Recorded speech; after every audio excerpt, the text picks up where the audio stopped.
Assalamualaikum warahmatullahi wabarakatuh. Ketemu lagi dengan saya, Edi Hartanto, mahasiswa Teknik Sipil Universitas Muhammadiyah, Sumatera Barat, semester 6. Kali ini saya akan membahas tentang perencanaan bendung. Sebelum kita masuk ke permasalahan perencanaan bendung, kita harus mengerti terlebih dahulu tentang pengertian dari bendung itu sendiri. Yaitu sebuah bendung memiliki fungsi untuk meninggikan muka air sungai dan mengalirkan sebagian aliran air sungai yang ada ke arah tepi kanan dan kiri sungai untuk mengalirkannya ke dalam saluran melalui sebuah bangunan pengambilan jaringan irigasi. Fungsi bendung ini sendiri berbeda dengan fungsi bendungan, di mana sebuah bendungan berfungsi sebagai penangkap air dan menyimpannya di musim hujan waktu air sungai mengalir dalam jumlah besar yang melebihi kebutuhan. Air yang ditampung dalam bendungan ini dipergunakan untuk keperluan irigasi, air minum, industri, dan kebutuhan lainnya. Kelebihan dari sebuah bendungan yaitu dengan memiliki daya tampung tersebut, jumlah besar air sungai yang melebihi kebutuhan dapat disimpan dalam waduk dan baru dilepas mengalir ke dalam sungai di hilirnya sesuai dengan kebutuhan waktu yang dibutuhkan. Dalam perencanaan pembangunan bendungan yang diperlukan antara lain yaitu pemilihan lokasi bendung itu sendiri. Pemilihan lokasi bendung hendaknya memperlihatkan atau memperhatikan beberapa hal-hal seperti wilayah atau topografi daerah yang akan dialiri, topografis lokasi bendung, keadaan hidrolis aliran sungai, kemudian keadaan tanah pondasi. Pemilihan lokasi bendung hendaknya memperhatikan beberapa hal seperti wilayah atau topografi daerah yang akan dialiri, kemudian keadaan hidrolis aliran sungai, kemudian keadaan tanah pondasi, dan lain sebagainya. Terdapat pula hal-hal khusus yang harus diperhatikan sebelum membangun sebuah konstruksi bendung. Misalnya, konstruksi bendung harus direncanakan sedemikian rupa agar seluruh daerah dapat dialiri secara melalui proses gravitasi, atau tinggi bendung dari dasar sungai tidak lebih jauh dari 7 meter. Saluran induk tidak melewati trase yang sulit. Letak bangunan pengambilan atau intake harus diletakkan sedemikian rupa sehingga dapat menjamin kelancaran masuknya air. Sebaiknya lokasi bendung itu berada pada alur sungai yang lurus. Keadaan pondasi cukup baik, tidak menimbulkan genangan yang luas di udik bendung, serta tanggul banjir sependek mungkin, dan pelaksanaan tidak sulit, serta pembangunan tidak memakan biaya yang mahal. Untuk keperluan perencanaan dan pembangunan suatu konstruksi bendung, diperlukan pula data-data yang nanti akan dipergunakan untuk menentukan dimensi, luasan, dan bagian-bagian bendung yang perlu dibangun. Data yang diperlukan dalam perencanaan bendung adalah salah satunya data topografi. Dalam hal ini, semua rencana daerah irigasi dapat terairi, sehingga harus dilihat elevasi sawah tertinggi yang akan diairi. Kemudian ada data hidrologi. Dalam pembuatan bendung yang patut diperhitungkan juga adalah faktor hidrologinya, karena menentukan lebar dan panjang bendung serta tinggi bendung tergantung pada debit bencana. Kemudian data morfologi, yaitu pola aliran sungai meliputi kecepatan dan arahnya pada waktu debit banjir, kemudian kedalaman dan lebar muka air pada waktu debit air meninggi atau saat banjir. Kemudian ada lagi data geologi. Selanjutnya ada data mekanika tanah, kemudian standar perencanaan termasuk PBI, KKKI, dan lain-lain. Kemudian data lingkungan dan ekologi, serta data-data lainnya.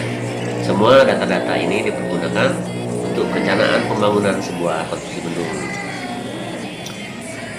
Syarat-syarat konstruksi bendung harus memenuhi beberapa faktor, yaitu bendung harus lebih dan mampu menahan tekanan air waktu banjir. Karena saat waktu banjir kondisi volume atau debit air itu sangat besar atau tinggi. Kemudian pembuatan bendung harus memperhitungkan kekuatan daya dukung tanah di bawahnya.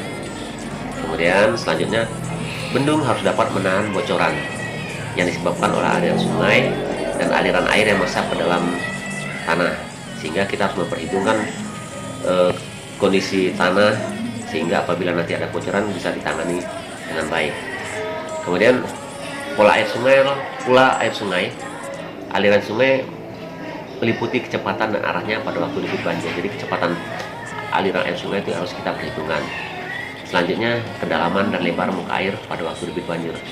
Jadi kita harus memperhitungkan saat banjir berapa debit air yang masuk dan kecepatan waktu berapa, sehingga kita di saat banjir bendung yang kita buat atau kita bangun mampu mengendalikan debit air waktu banjir. Kemudian tinggi muka air pada debit banjir rencana. Kemudian harus kita perhitungkan juga potensi dan distribusi angkutan sedimen, karena di saat debit air banyak dalam waktu-waktu tertentu, saat distribusi air banyak akan terjadi sedimen atau endapan yang cukup banyak. Nah, itu harus kita perhitungkan di mana letak saluran penguras dan bangunan pendukung lainnya. Pemilihan lokasi pembangunan bendung harus didasarkan atas beberapa faktor. Jadi saat pembangunan bendung kita harus juga memikirkan lokasi yang akan kita bangun. Salah satunya itu keadaan topografi, di mana dalam hal ini semua rencana daerah irigasi dapat terairi, sehingga harus dilihat elevasi sawah tertinggi yang akan dialiri, sehingga jangan sampai saat bangunan dibuat elevasi sawah tertinggi tidak akan bisa dialiri. Kemudian keadaan hidrologi. Dalam pembuatan bendung yang patut diperhitungkan juga adalah faktor-faktor hidrologinya, karena menentukan lebar dan panjang bendung serta tinggi bendung. Selanjutnya kondisi tanah fondasi. Bendungan harus ditempatkan di lokasi di mana tanah fondasinya cukup baik sehingga bangunan akan stabil. Selanjutnya ini terkait dengan biaya pelaksanaan. Biaya pelaksanaan pembangunan juga menjadi salah satu faktor penentu pemilihan lokasi pembangunan bendung. Sehingga kita nanti menentukan, kita harus memperhitungkan biaya-biaya yang akan timbul saat pembangunan. Jadi jangan sampai dengan dana yang ada, bangunan yang kita bangun tidak mencapai sesuai dengan yang kita inginkan. Selanjutnya ada jenis-jenis dari bendungan atau bendung, yaitu pembagian jenis bendung, yaitu berdasarkan cara pembendungannya, kemudian berdasarkan fungsinya, kemudian berdasarkan bentuk dan material konstruksinya. Kemudian ada lagi bangunan yang terdapat pada bendung, yaitu bangunan yang terdapat pada bendung antara lain yaitu tubuh bendung atau weir, yaitu yang merupakan struktur utama dan yang berfungsi untuk membendung laju aliran sungai dan menaikkan tinggi muka air sungai dari level elevasi awal.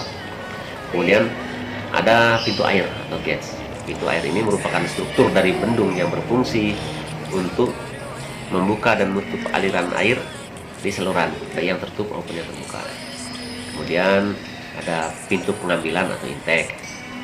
Selanjutnya ada pintu penguras, yang ini berfungsi atau biasanya berada pada sebelah kiri atau sebelah kanan bendung, dan kadang-kadang ada pada kiri dan kanan bendung.